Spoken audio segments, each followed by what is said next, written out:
지혜서 10장. 선조들을 이끌어준 지혜.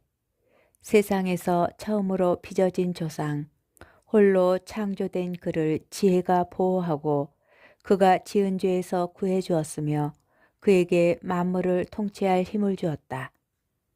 그러나 불의한 자가 분노하며 지혜에게 등을 돌리더니 광분하여 제 동기를 살해한 탓에 죽어 없어지고 말았다. 그 사람 때문에 세상이 홍수에 잠기자 지혜는 한 의인을 변변찮은 나무 조각에 실어서 이끈 끝에 세상을 다시 구하였다. 악을 저지르기로 합심한 민족들이 혼란에 빠졌을 때 지혜는 한 의인을 가려내어 하느님 앞에 흠이 없도록 지켜주고 자식에 대한 애정을 이기도록 강하게 만들어 주었다. 지혜는 악인들이 아주 멸망할 때에 의인 하나를 구해내어 다섯 성읍에 떨어지는 불을 피하여 달아나게 해주었다. 그들이 저지른 악의 증거가 아직도 남아있으니 줄곧 연기가 피어오르는 황무지, 때가 되어도 익지 않는 열매를 맺은 나무들, 믿지 않는 영혼의 기념비로 서 있는 소금 기둥이다. 지혜를 무시한 그들은 선을 깨닫지 못하게 방해를 받았을 뿐만 아니라 살아있는 이들에게 어리석음의 기념물까지 남겨 그들의 잘못이 드러나지 않을 수 없게 되었다. 그러나 지혜는 자기를 섬기는 이들을 곤경에서 구해내었다.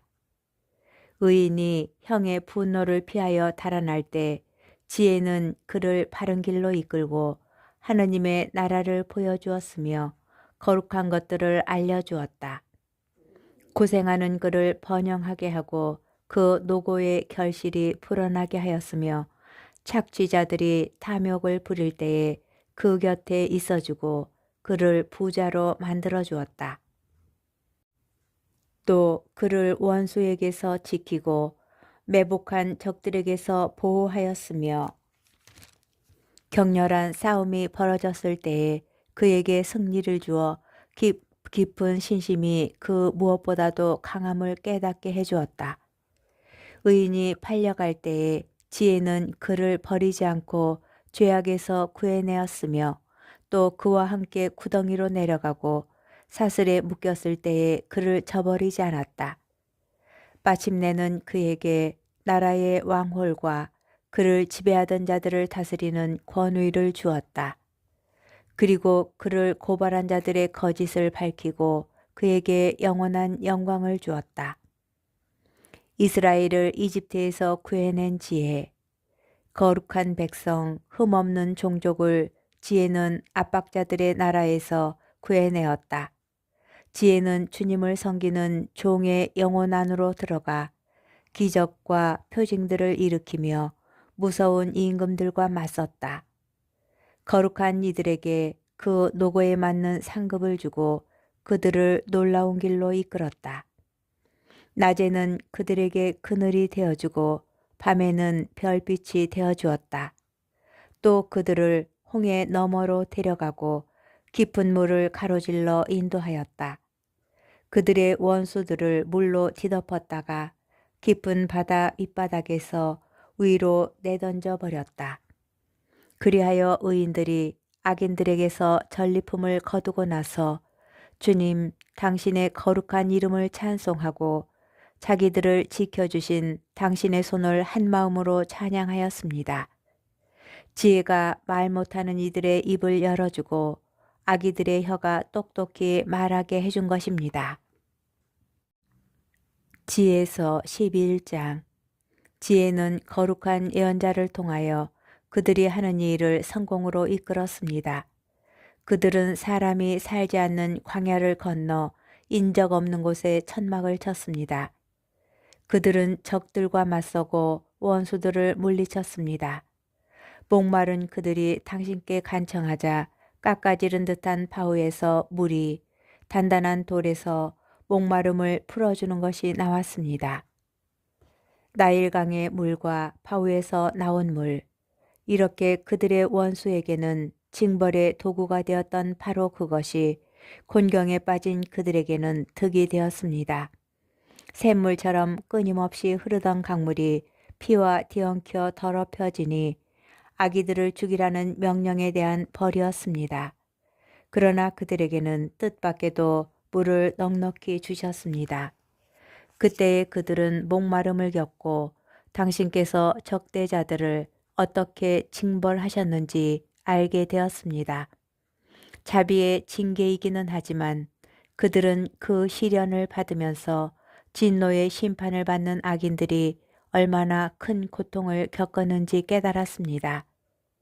당신께서는 자식들을 훈계하는 아버지처럼 그들을 시험하셨지만 저들은 사람을 단죄하는 엄격한 임금처럼 철저히 조사하셨습니다. 저들은 그들이 떠나고 없을 때에도 있을 때와 마찬가지로 괴로움을 겪었으니 지난 일들을 생각하며 쏟아내는 탄식과 함께 이중의 슬픔에 휩싸였기 때문입니다. 저들은 바로 자기들이 받는 징벌로 그들이 득을 보았다는 것을 듣고 주님의 손길을 느꼈습니다. 또 오래전에 내버려진 그를 조롱하며 물리쳤지만 이 일이 일어난 다음에는 그에게 경탄하지 않을 수 없었습니다. 저들은 의인들과 다른 방식으로 목마름을 느꼈던 것입니다. 이집트인들에게 내린 하나님의 신중한 징벌, 바른 길에서 지각 없는 길짐승들과 볼품없는 벌레들을 숭배하게 한 저들의 미련하고 불의한 생각에 대하여 당신께서는 벌을 내리시려고 지각 없는 생물들을 떼지어 보내셨습니다. 사람이 지은 바로 그것들로 징벌도 받는다는 사실을 깨닫게 하시려는 것이었습니다. 당신의 전능하신 손, 무형의 물질로 세상을 창조하신 그 손이 곰의 물이나 사나운 사자들을 보내는 것은 어려운 일이 아니었습니다. 새로 창조되어 알려지지 않은 포악한 야수들도 입김 대신에 불을 뿜어대는 야수들도 악취 가득한 연기를 내뿜는 야수들도 눈에서 무서운 불꽃을 내쏘는 야수들도 보내실 수 있었습니다. 이것들이 끼치는 해악이 저들을 몰살시킬 수 있었을 뿐만 아니라 경악을 일으키는 그 모습만으로도 저들을 전멸시킬 수 있었습니다. 이것들이 아니더라도 저들은 정의에 쫓기고 당신 권능의 입김에 흩어져 한 번의 입김만으로도 고꾸라질 수가 있었습니다. 그러나 당신께서는 모든 것을 재고 헤아리고 달아서 처리하셨습니다. 하나님의 전능과 사랑, 당신께서는 언제든지 막강한 힘을 발휘하실 수 있습니다. 누가 당신 팔의 힘을 당해낼 수 있겠습니까? 온 세상도 당신 앞에서는 천층의 조그마한 추 같고 이른 아침 땅에 떨어지는 이슬방울 같습니다. 그러나 당신께서는 모든 것을 하실 수 있기에 모든 사람에게 자비하시고 사람들이 회개하도록 그들의 죄를 보아 넘겨주십니다. 당신께서는 존재하는 모든 것을 사랑하시며 당신께서 만드신 것을 하나도 혐오하지 않으십니다. 당신께서 지어내신 것을 싫어하실 리가 없기 때문입니다. 당신께서 원하지 않으셨다면 무엇이 존속할 수 있었으며 당신께서 부르지 않으셨다면 무엇이 그대로 유지될 수 있었겠습니까? 생명을 사랑하시는 주님, 모든 것이 당신의 것이기에 당신께서는 모두 소중히 여기십니다. 지에서 12장, 당신 불멸의 영이 만물 안에 들어있기 때문입니다. 그러므로 주님, 당신께서는 탈선하는 자들을 조금씩 꾸짖으시고 그들이 무엇으로 죄를 지었는지 상기시키며 훈계하시어 그들이 악에서 벗어나 당신을 믿게 하십니다. 가나안인들에게 내린 하나님의 신중한 징벌, 당신의 거룩한 땅에 살던 옛 주민들, 당신께서는 그들의 가증스러운 관습 때문에 마술과 불경한 제사 때문에 그들을 미워하셨습니다. 아이들을 잔인하게 학살하고 음복한다며 사람의 살과 피에다가 내장까지 먹었기 때문입니다.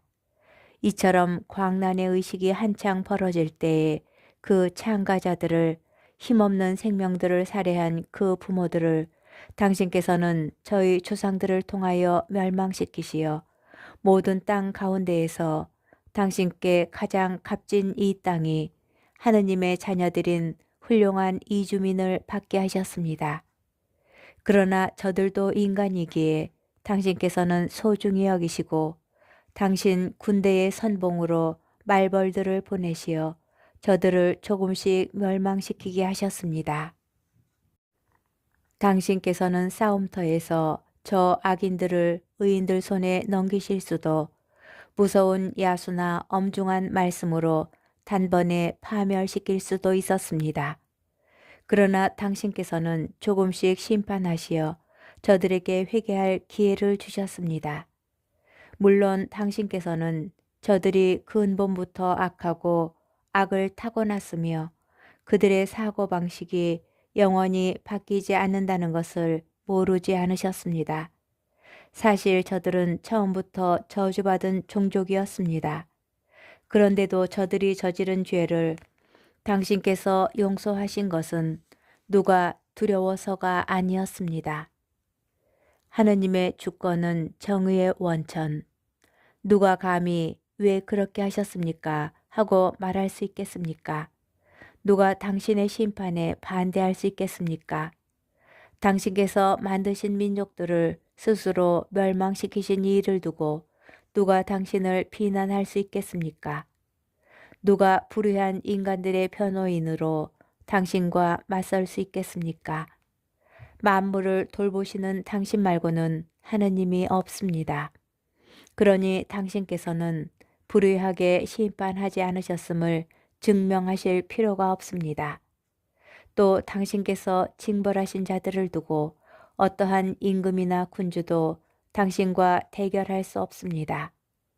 당신께서는 의로우신 분으로 만물을 의롭게 관리하시니 징벌을 받을 까닭이 없는 일을 단죄하는 것을 당신의 권능에 맞지 않는 일로 여기십니다. 당신의 힘이 정의의 원천입니다. 당신께서는 만물을 다스리는 주권을 지니고 계시므로 만물을 소중히 여기십니다. 정녕 당신의 완전한 권능이 불신을 받을 때에만 당신께서는 힘을 드러내시고 그것을 아는 이들에게는 오만한 자세를 질책하십니다. 당신께서는 힘의 주인이시므로 너그럽게 심판하시고 저희를 아주 관대하게 통솔하십니다. 당신께서는 무엇이든지 원하시는 때에 하실 능력이 있으십니다. 관대함의 교훈. 당신은 이렇게 하시어 의인은 인자해야 함을 당신 백성에게 가르치시고 지은 죄에 대하여 회개할 기회를 주신다는 희망을 당신의 자녀들에게 안겨주셨습니다. 당신 자녀들의 원수들로서 죽어 마땅한 자들에게까지 악에서 벗어날 시간과 기회를 베푸시며 그토록 주의와 배려를 다하여 차별하셨다면 당신의 자녀들은 얼마나 신중하게 심판하셨겠습니까? 바로 그들의 조상들에게 당신께서는 맹세와 계약으로 좋은 약속들을 해주셨습니다. 저희는 그냥 벌하시지만 저희의 원수들은 만번을 더 채찍질하시니 저희가 남을 심판할 때에는 당신의 선하심을 잘 생각하고 심판을 받을 때에는 자비를 기대하라는 것입니다. 관용 뒤의 엄벌. 그러므로 어리석게도 불의하게 살아온 자들에게 당신께서는 저들의 그 역겨운 것들로 고통을 주셨습니다. 저들은 잘못된 길로 더욱더 빗나가 짐승 가운데에서도 가장 추하고 천한 것들을 신으로 받아들였습니다. 어리석은 아이들처럼 속아 넘어간 것입니다. 그래서 당신께서는 철없는 아이들에게 하시듯 저들에게 벌을 보내시어 저들을 조롱하셨습니다. 그렇게 부드러운 질타를 받고도 훈계로 삼지 않는 자들은 그에 합당한 하느님의 심판을 받을 것입니다. 고통을 당하고 자기들이 신으로 여겼던 바로 그것들로 징벌을 받자 그것들에게 화가 난 자들은 사실을 보고서야 자기들이 전에 알아모시기를 거부하던 그분께서 참 하느님이심을 깨닫게 되었습니다. 그리하여 저들은 가장 무거운 단죄를 받았습니다.